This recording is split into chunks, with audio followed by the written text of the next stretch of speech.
You turn 73. A letter arrives from your IRA custodian. One word is printed in bold near the top: required. Your stomach tightens before you've even read the number. You've spent decades hearing that this moment is a trap, a tax bomb, the thing that quietly wrecks a comfortable retirement. So you open the letter expecting bad news. But here's what almost nobody tells you before that letter arrives. For most retirees, the required minimum distribution isn't the threat. Your own reluctance to spend the money you already have is. The math on the withdrawal is usually mild. The psychology around it is what actually costs people their retirement. Let's start with what an RMD actually is, because the word required does a lot of the fear-mongering by itself.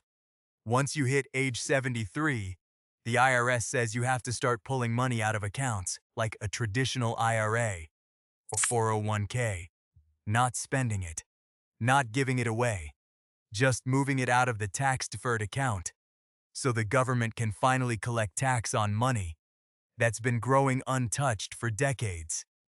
The amount isn't guesswork. The IRS uses something called the Uniform Lifetime Table. You take your account balance from December 31st of the previous year and divide it by a life expectancy factor tied to your age. At 73, that factor is around 26.5. So a $300,000 IRA doesn't force you to withdraw some catastrophic chunk. It forces you to withdraw about $11,300. That's it. That's the required part. And here's where the actual math tends to surprise people. According to Fidelity's own account data from early 2026, the average IRA balance across nearly 20 million accounts sits around $131,400. Run that number through the same table, and the first RMD comes out to roughly $4,960. For a married couple filing jointly, that kind of withdrawal, stacked on top of Social Security and modest pension income, usually doesn't even push them out of the 12% federal tax bracket. This isn't a bomb. It's a bill you could pay with a decent used car sitting in savings. So where does the tax bomb narrative come from?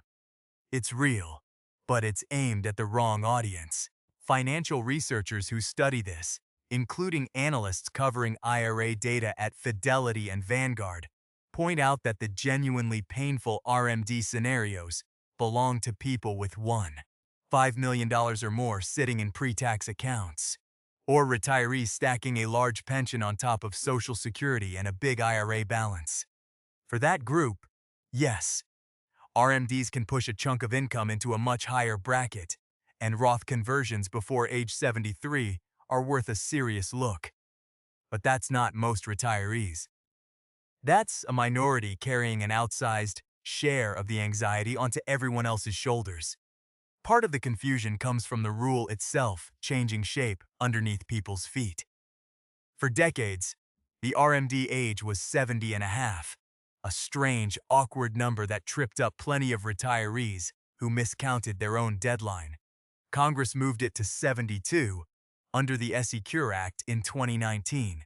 Then it moved again to 73 under SECURE 2.0 in 2022. It's scheduled to rise once more to 75, starting in 2033.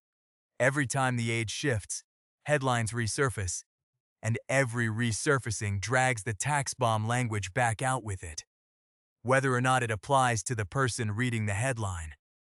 The rule keeps changing. The fear reflex around it doesn't update nearly as often.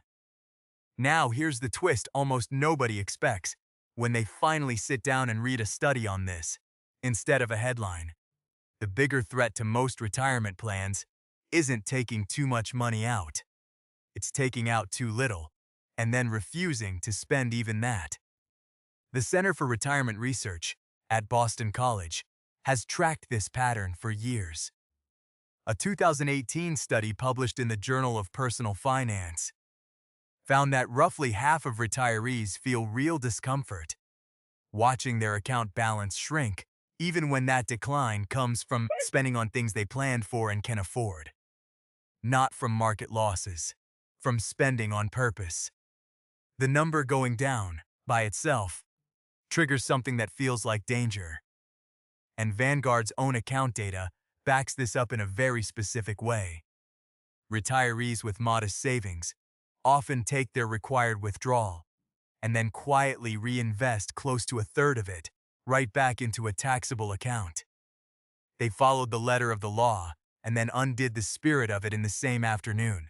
This is where Daniel Kahneman's prospect theory earns its keep outside of an economics classroom. Kahneman, working with Amos Tversky, found that people don't evaluate money in absolute terms hindsight. They evaluate it relative to a reference point, and losses hurt roughly twice as much as equivalent gains feel good.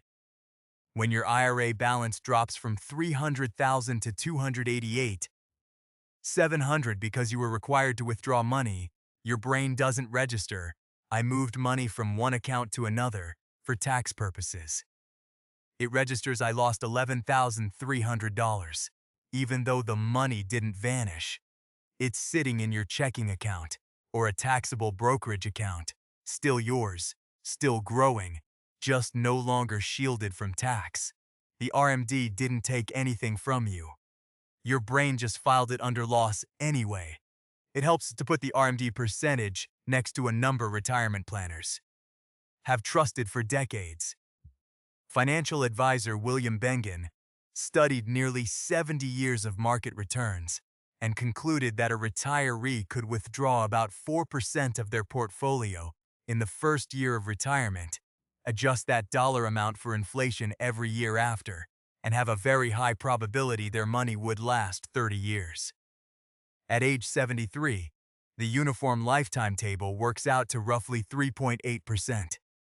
At 80, it's closer to 5%. In other words, the government isn't forcing you to withdraw at some reckless pace that outruns your portfolio's ability to keep up. For most of your RMD years, you're being required to withdraw at almost exactly the rate that decades of research already say is safe. The rule and the research are quietly agreeing with each other. Most retirees just never hear it phrased that way. Picture Diane. She's 74, retired school teacher, $310,000 in a traditional IRA, modest pension, Social Security starting at 67. Her RMD this year lands at just under $12,000. She takes it, watches the account balance tick down on her statement, and feels a flicker of dread. Then she does what half of retirees in that Boston College study do. She doesn't spend it on the kitchen renovation she's wanted for 3 years, or the trip to see her granddaughter graduate. She moves almost all of it into a savings account and leaves it there. The RMD did its job. The tax got paid. But Diane's actual life, the reason she saved for 40 years in the first place, stayed exactly the same as it was the day before the letter arrived.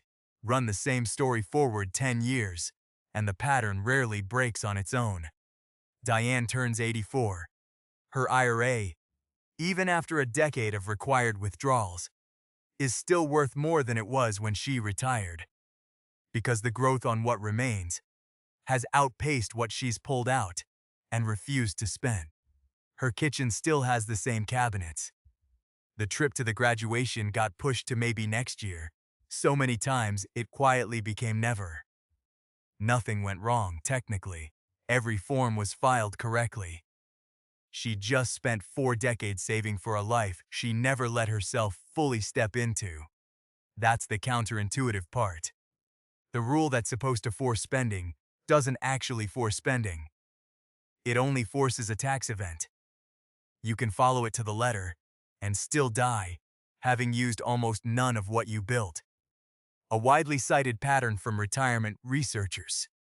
Going back to a 2009 study of retiree spending behavior, found that middle-income retirees in their 80s had typically spent down only about a quarter of their savings from the start of retirement. A quarter. After more than a decade of being retired, with permission, with a plan, with the money sitting right there. The RMD wasn't what held them back.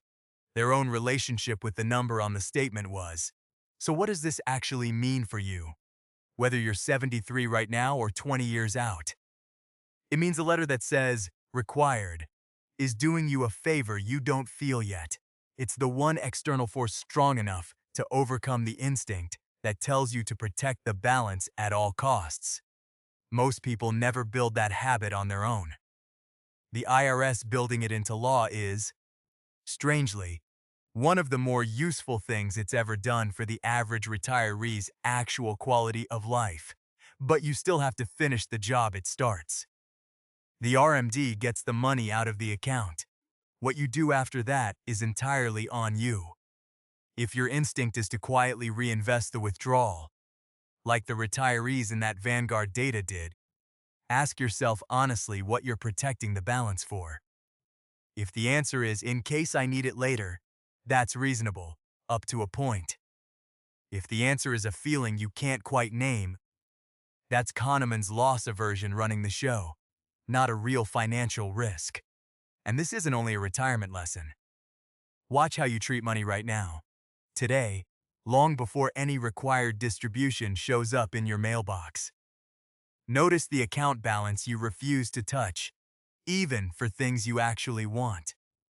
Notice the number you protect out of instinct rather than reason. That instinct doesn't switch on the day you turn 73.